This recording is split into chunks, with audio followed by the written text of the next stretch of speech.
All right, I'm Nicole Chamberlain, and this is my first live YouTube tutorial. And we're going to be constructing a music box, and this is for automaton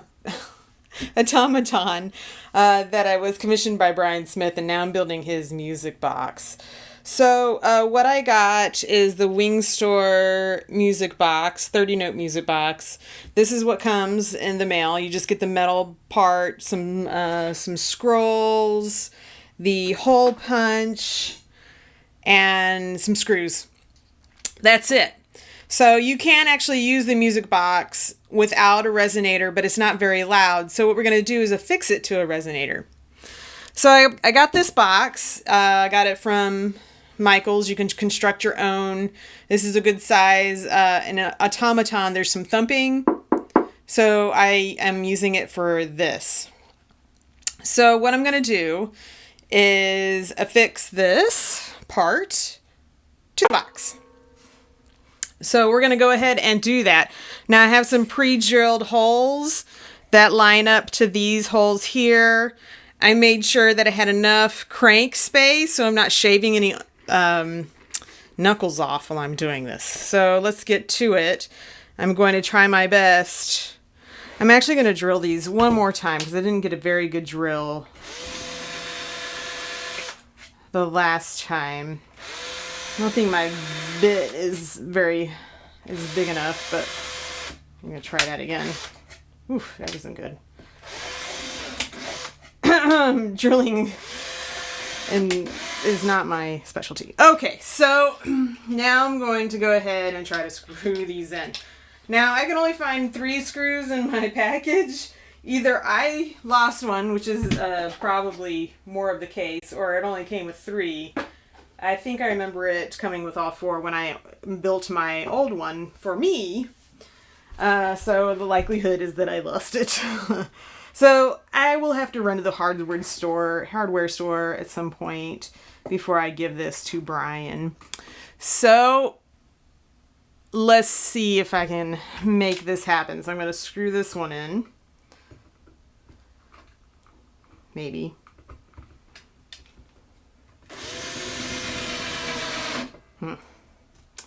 Don't think I made the holes big enough. I don't think my bit, the next size up is way too big. Yeah, that one did better.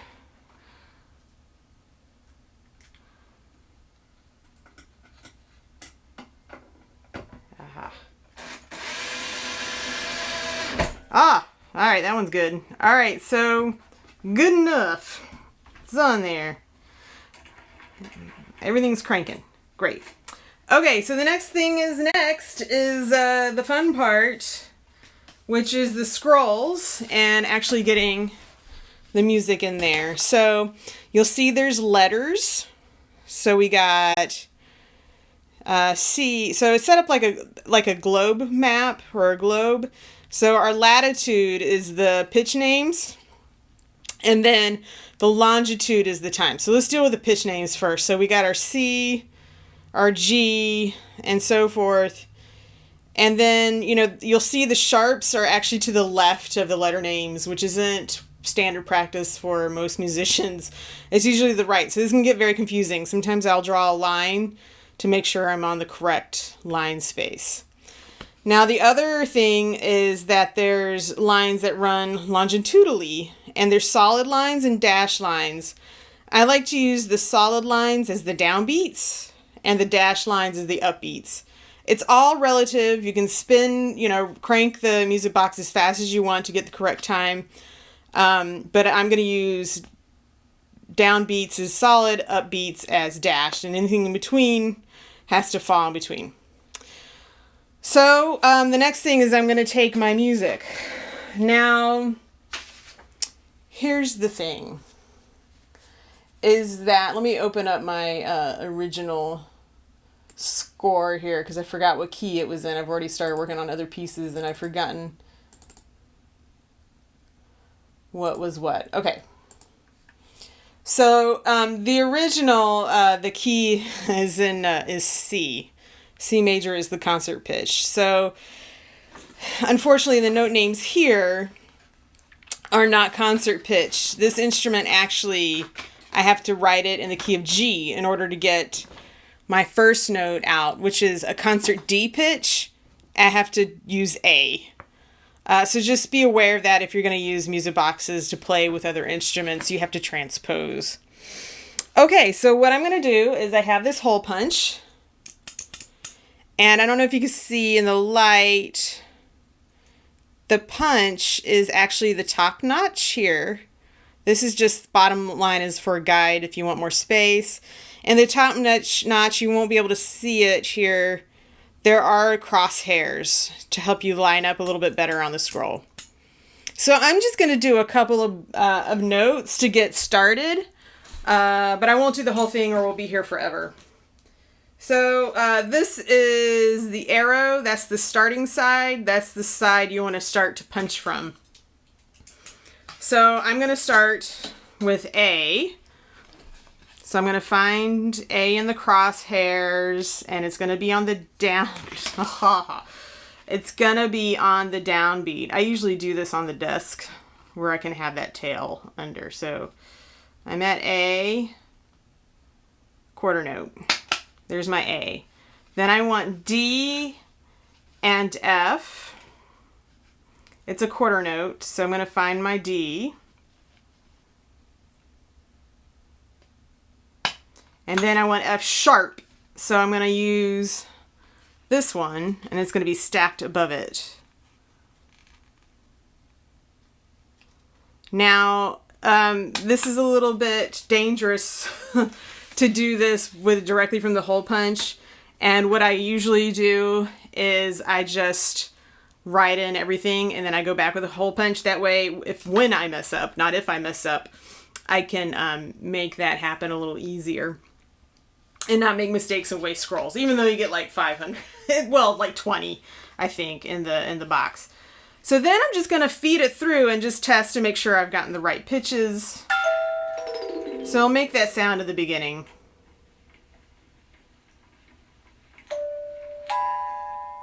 So there you go. You can hear the two pitches, the two quarter notes in the beginning. So you can do this two ways. You can punch in all these notes and then just feed it straight through.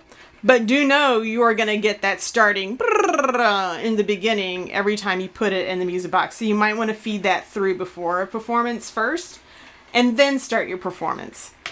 Now the other way is to make a loop. And what you're going to do, I'll show you a finished product. I'm not going to make one here. It's a little more complicated. But so you have two ends and you are literally making a loop. You're going to you'll trim down to where your pitches start and where your pitches end. And then you'll get them as close together as you can.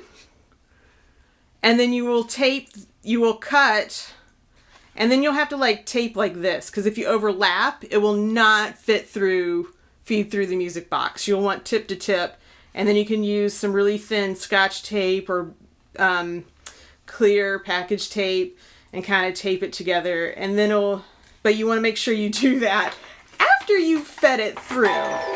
So you see I'll do that, and then I'll tape it together, and then it lives on your music box until you take it off. So that is the downside of doing a loop. But I have a loop already done, so if you want to see it on my own music box, I've got this one here. So I've made the loop, already did automaton on it.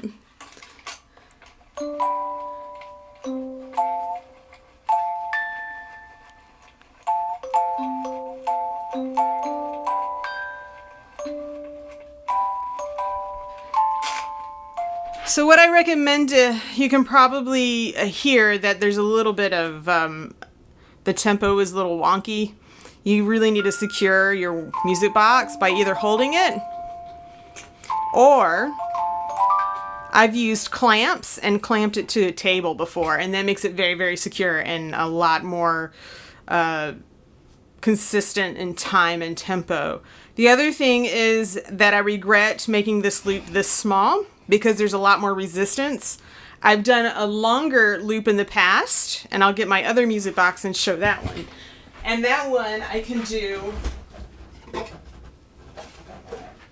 can be very consistent. It's also the smaller music box, but there's no chromaticism in it, so you can't use it for that. And it's not in a guitar-friendly key.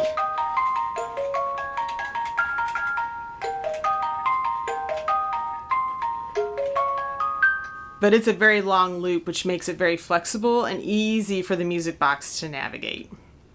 So I hope this was helpful on making your music box work for you. And if you decide you want to play Automaton or my other piece, Lilliputian, you will be able to construct your own music box. I got both of the music boxes on Amazon, and they came pretty fast for me. But it's fun to make your own and make your own compositions come to life on these little music boxes. They're great for people that like to do crafty things.